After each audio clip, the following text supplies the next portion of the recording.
And you've been covering Israel for a long time. So, how does this fit into Israel's overall longstanding efforts to basically uh, preserve U.S. support, especially from the political bases that are most important to them, like evangelicals and Congress?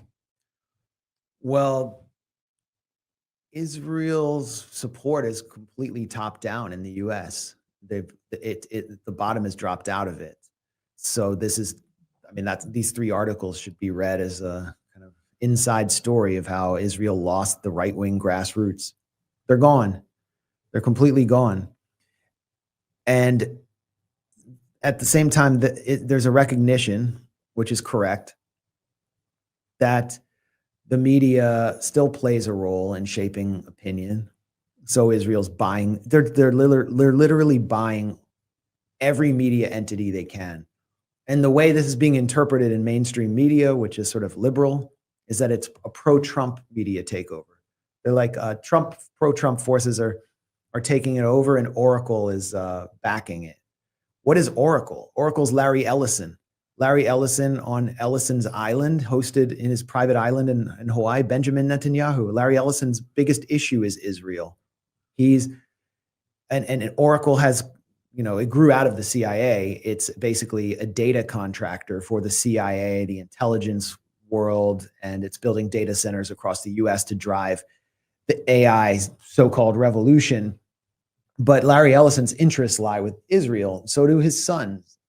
So does it's the same with his son, David Ellison, who Jack Paulson has exposed this at his Substack through the Handala leaks of Benny Gantz's personal email account, that David Ellison for years has been involved in coordinating with the Israeli government to attack BDS and the Palestine Solidarity Movement in the US. So David Ellison is taking over CBS with his dad's money and installing Barry Weiss, who just had a softball interview with the former director of the Mossad, Yossi Cohen.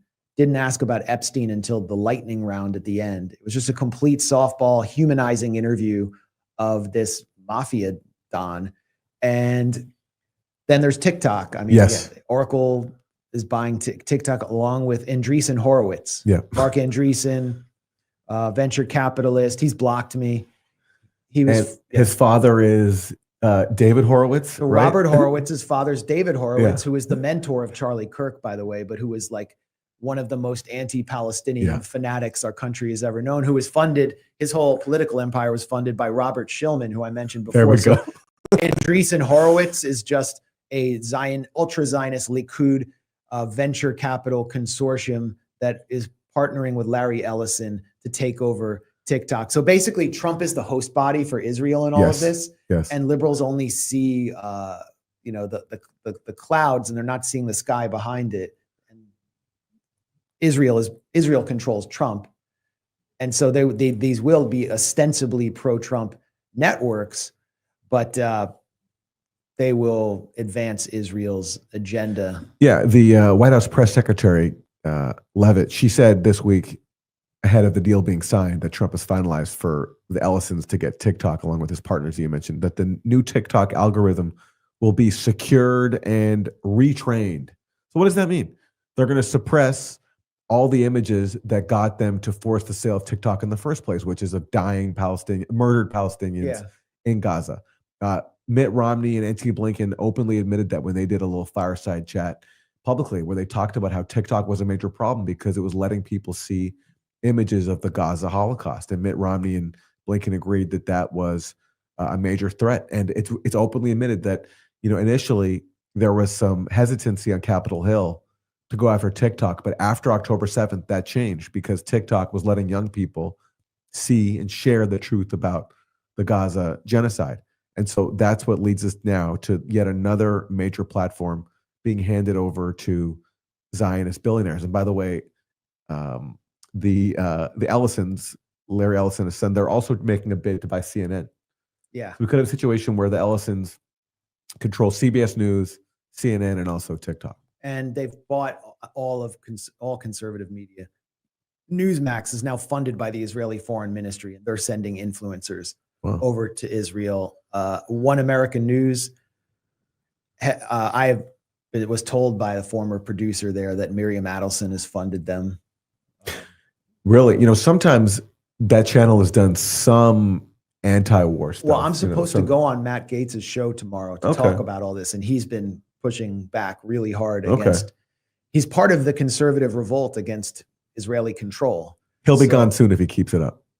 Well, he's the only personality there anyone pays attention to. But I've been hearing from right-wing media figures and journalists since I came out with these pieces, and like what they tell me is like every single outlet is on lockdown by Israel. I mean, Gateway Pundit, for example, was basically founded in Jerusalem after a meeting with Netanyahu, Jim Hoft, Andrew Breitbart, and all of these other kind of like neocon figures.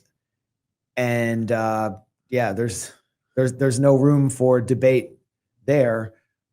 Same with Breitbart. I mean, they're all just like people would say there was a lady in the office that I hadn't seen before, and all she seemed to care about was Israel. Like I just keep hearing these stories. I mean, you look at Tim Pool getting a private meeting with Netanyahu where he's not allowed to even discuss what took place. It was whereas he once allowed dissenters to come on. Like I was on a show. I think you were on a show too. Yeah, I was on on October 10th, 2023. And he let me say my piece. I was on the day that Chris Coons got me kicked off the train. I was on my way to go do Tim Pool's show. So but since then he's met with Netanyahu, and he's someone who's fallen in line. I kind of clammed up. Yeah. And whenever he gets asked about it, he looks like a deer in the headlights. So this is part of the program, is basically buying influence within the new media, which is supplanting the discredited old media that they're buying anyway, just so they can control those assets.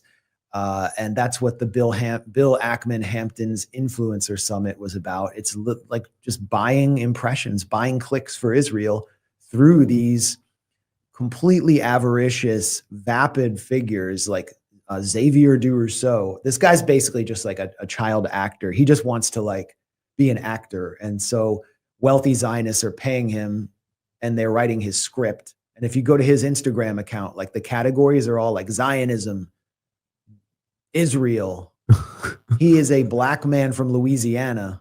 It just looks weird. And then they got Emily Wilson, who is Emily Saves America. Emily's going to save America by advancing Israeli interests in Washington. She used to actually criticize Israel, and then they sent her on a propaganda trip. She was at the Influencer Summit. So it's like Israel's recognized the threat it faces, and they're just buying. And anyone who wants to be bought will get bought. There's a lot of money out there.